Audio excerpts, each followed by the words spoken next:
Hi guys, welcome to Coffee with a Pastor. I'm gonna wait and see if anyone signs on.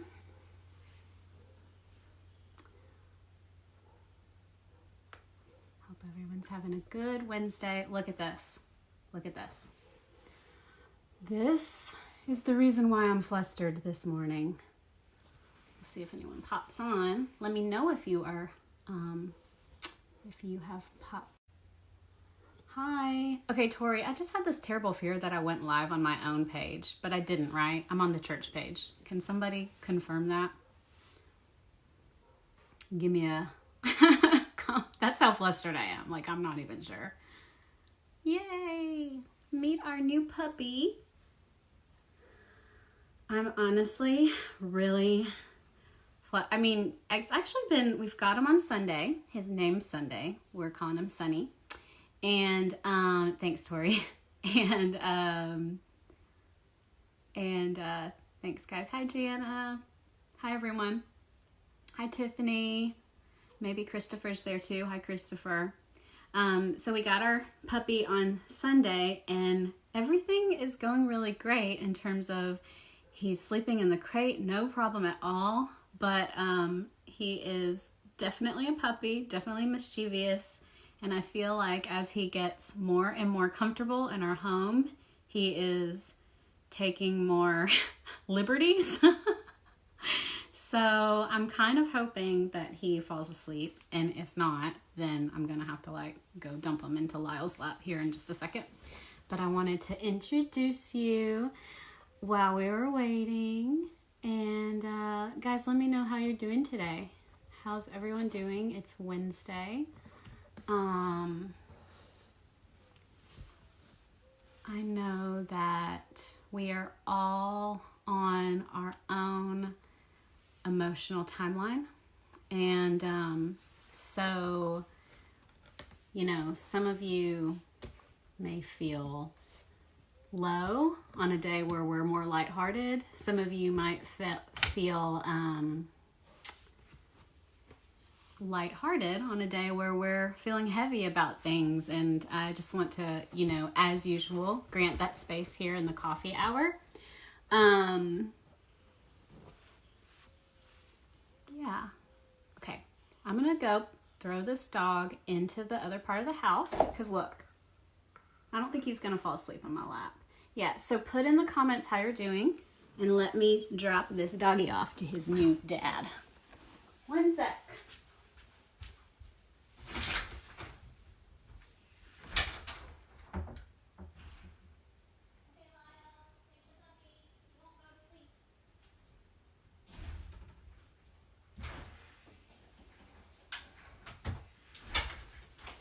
Okay, cool. Yeah. Okay, so let me read the comments real quick. Doing well, still adjusting from home and toddler preschooling. I totally feel that. Yes, big adjustment. Not snacking all day. I definitely feel the same way. I have eaten all the cookies. I never have eaten so many cookies. Frozen for the upteenth time. Hi, Joyce. Okay, so yeah. So I personally, obviously this is a hard situation, but I feel like I just laser focused on Easter, laser focused on writing an Easter sermon and just thinking about Easter. I don't know, the journey of Lent felt fitting for everything going on. And somehow it sustained me. And I feel like ever since Easter came and went, I have hit a really emotional low where I feel just really, I just feel sad about the reality is sinking in. And I almost feel like I have to be fiercely present in order to not panic. Because when I look ahead into the future, I don't see a lot of change, based on what we've read and based on everything happening. It's not like this is going to be over next month. It's not going to just be over. This is going to change our whole world.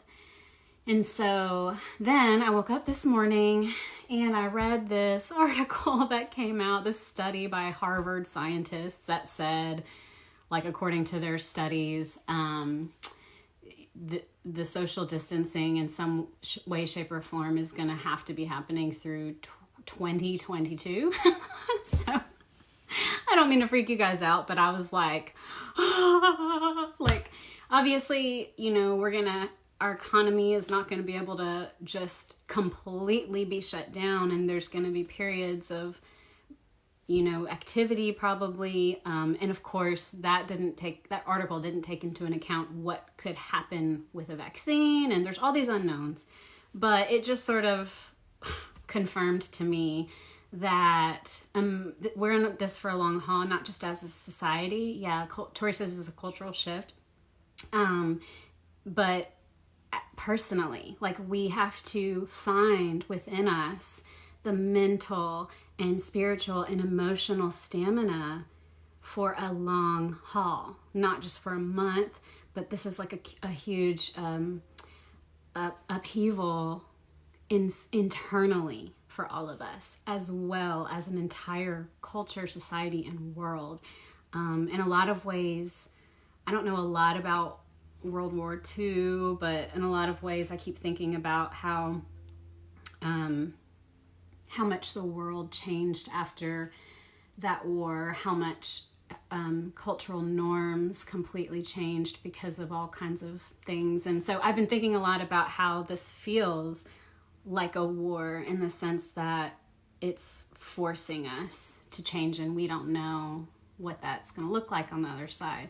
But regardless, thinking ahead is not super helpful, for me at least. I mean, I hope like scientists and doctors and world leaders are thinking ahead, but I have to be super, super, super present, because otherwise I get overwhelmed. And so I wanted to share some of my resources that are going to help me.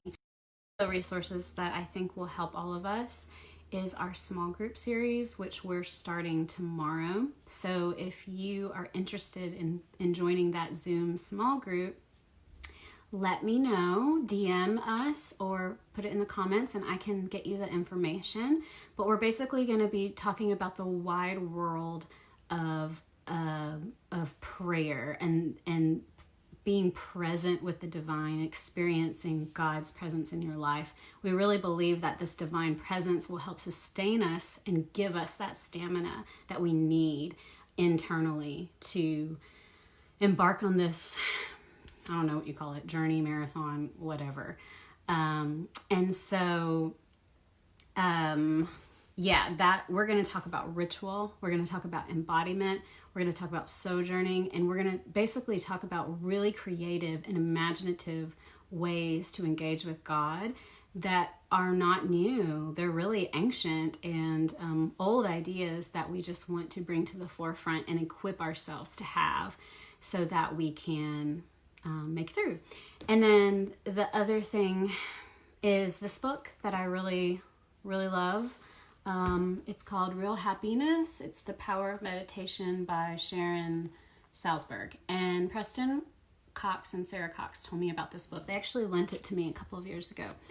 And I read it, and it really, really helped me. Because I'm not a person who's naturally prone to the idea of meditation. I mean, I'm drawn to it, but I'm not good at practicing it, or I don't think I am. And then B, I'm a highly anxious person, and this book really spoke to the parts of me that are super, super anxious. And so this is a really great book for you to order. It's a 28-day program, so if you're like me and you're reeling after the structure of Lent, you could try something like this. I just want to point out a couple of reasons why meditation is helpful based on what she says here. One of the things she says is you'll weather hard times better, which is really great, right? Really needed right now. She says meditation teaches us safe ways to open ourselves to the full range of experience, painful, pleasurable, and neutral, so we can learn how to be a friend to ourselves in good times and bad. During meditation sessions, we practice being with difficult emotions, thoughts, even frightening or intense ones, in an open and accepting way, without adding self-criticism to something that already hurts. Especially in times of uncertainty or pain, meditation broadens our perspective and deepens our sense of courage and capacity for adventure. Here's how you get braver, little by little, in small, manageable increments. We make friends with the feelings that once terrified us. Then we can say to ourselves, I managed to sit down, face some of my despairing thoughts and my most exuberantly hopeful ones without judging them. That took strength. What else can I do with that strength? And another thing she says is you'll be in closer touch with the best parts of yourself. Doesn't that sound healing right now? To get in touch with the best parts of ourselves. She says meditation practice cultivates qualities such as kindness, trust, and wisdom that you may think are missing from your makeup, but are actually just undeveloped or obscured by stress and distractions. So you have a chance to access these qualities more readily. And then finally, one of the things she says is you'll understand how to relate to change better. There's a lot of change happening constantly right now. To accept that it's inevitable and believe it's possible. She says trying to avoid change is exhausting and stressful. Everything is impermanent. Happiness, sorrow, a great meal, a powerful empire. What we're feeling, the people around us, ourselves. Meditation helps us to comprehend this fact, this basic truth of human existence, that mortality happens. We all live, we all get sick, we all grow old, we all die. Meditation is a tool for helping us to accept this profound fact that everything changes all the time. And so this is a really, really great resource. Highly recommend it. And then a resource for your kids, also from Preston Cox, written by Preston Cox. Shout out to Preston Cox, one of our Peace Peeps and friends. A Big Little Something. This is a book that he wrote for children that is a loving kindness meditation for children. And he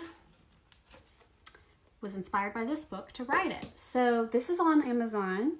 Support Preston, support local artists and writers right now.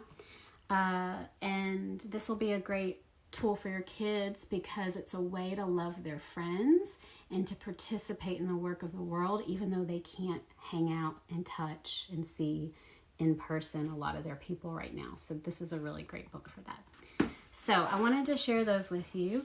Being fiercely present is helping me not panic, and meditation is really the key to being totally present. The other thing I'm doing that I wanted to share with you, and I hope this translates,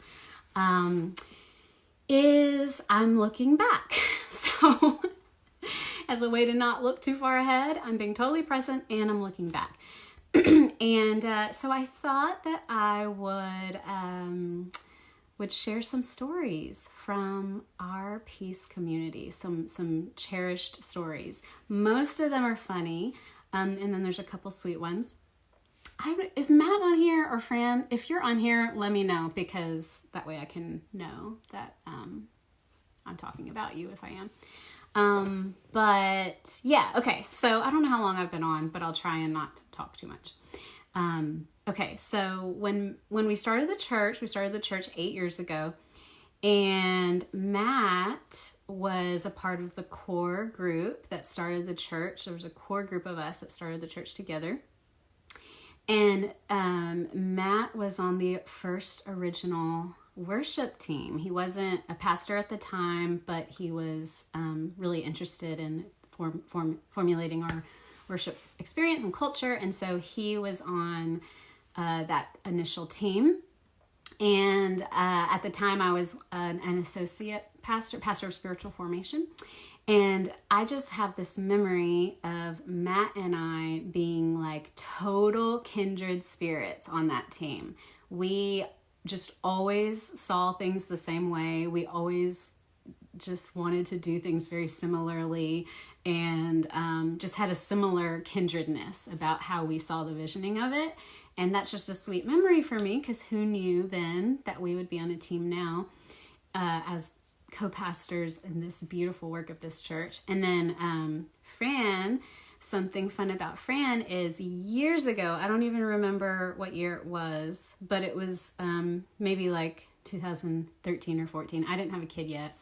And I remember she was talking about her vision or the way she sees things. And we were just having like a deep conversation about faith. And I remember saying to her, you're gonna start a church. You are gonna start a church. I just know it. I just have this feeling. Like, I don't say things like this usually, but I just feel it. I know this is gonna happen.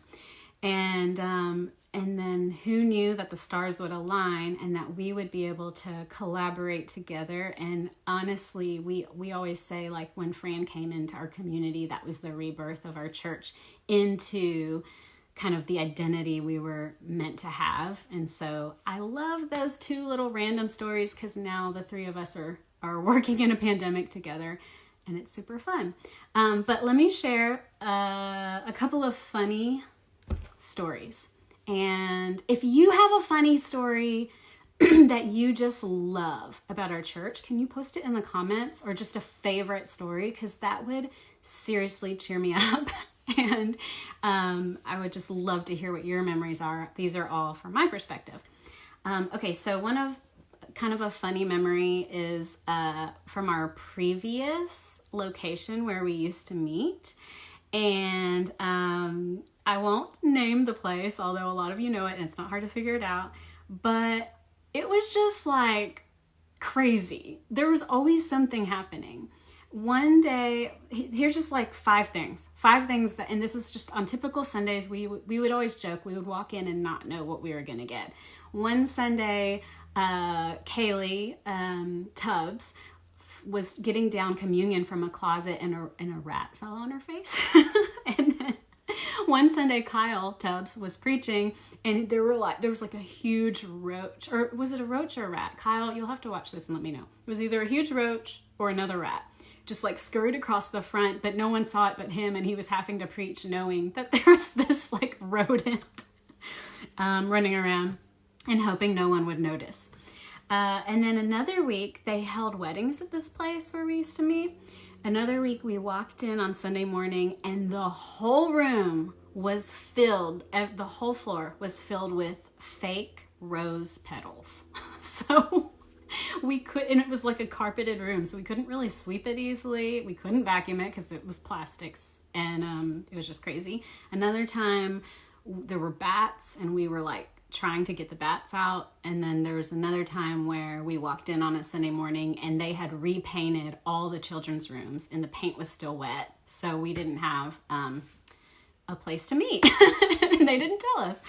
So anyway, it was just funny. That was the craziness of church planting when we first started. Another funny memory involves Matthew Henzelka and Sharon Shoemake. If anyone knows sweet little Sharon Shoemake. We have Christmas parties every year, and we do a gift exchange. If you guys have a funny gift exchange memory, please put it in the comments. Please, I beg you.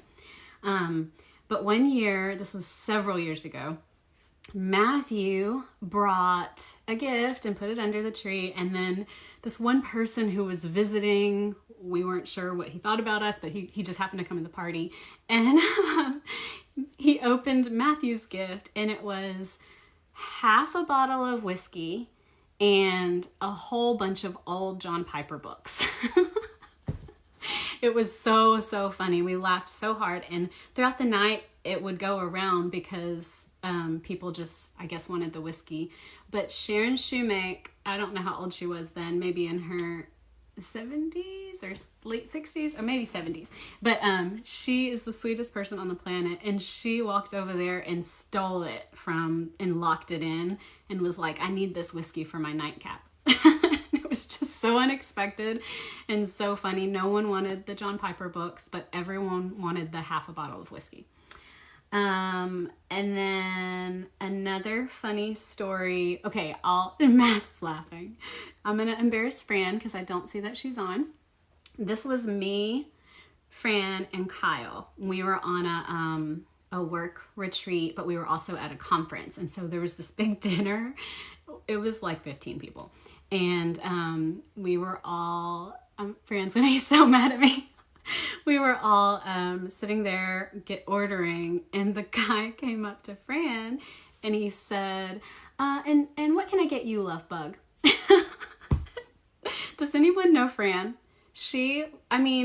In my mind and a lot of people's mind, you kind of roll your eyes and just order. But Fran was like, well, first of all, I'm not love bug. And the way she said it, Kyle and I and everyone, it was just the way and the timing she said it came off kind of harsh, and everyone was like, got quiet. And then the waiter said, I am so sorry. If it makes a difference, I'm gay. and then Fran said, actually, yeah, kind of does. So anyway, Fran's gonna kill me, but call her love bug and she will know that I told you this story. And then finally, guys, I'm sorry if this is so long.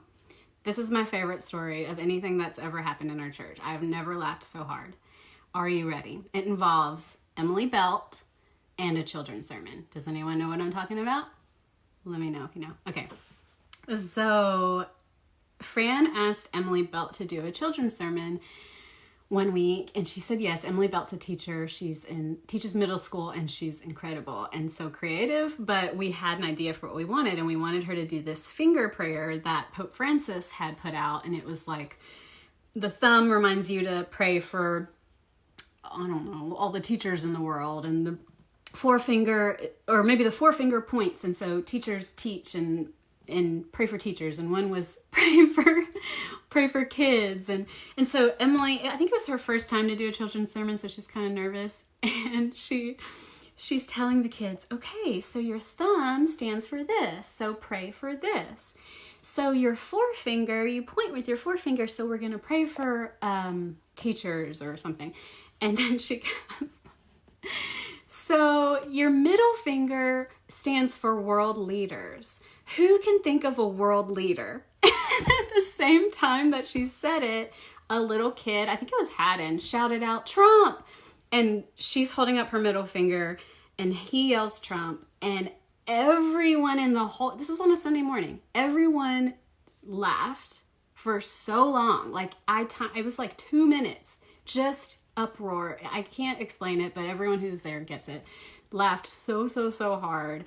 And Emily's face was red, and she was like, if the adults can be quiet and then I can finish the children's sermon. She had to literally tell the whole church to be quiet so she could finish. But it was so perfectly timed, and it is ingrained in my memory, and all these memories just make me so happy. I know, they're hilarious. And so I wish I could share more. Maybe I'll share more another time. I feel like I talked way too long already. But if you have some funny stories, please share them in the comments, because even though it is bittersweet, it hurts, right? Like, I miss you guys so much. I wish we could see each other. And sometimes it's hard to think about the memories that we've had. They also just cheer me up a lot personally. So share your stories. We'll keep sharing them. And I really do believe that the best stories are yet to come. I'm not trying to be corny. I really believe that the best for our community is yet to come. So I'm excited to continue making stories with you guys. Thanks for listening to my rambling, and I hope you have a great day. I think Matt is up tomorrow, and also don't forget to jump in on our full spectrum small group tomorrow night. All right, I'll talk to you guys later.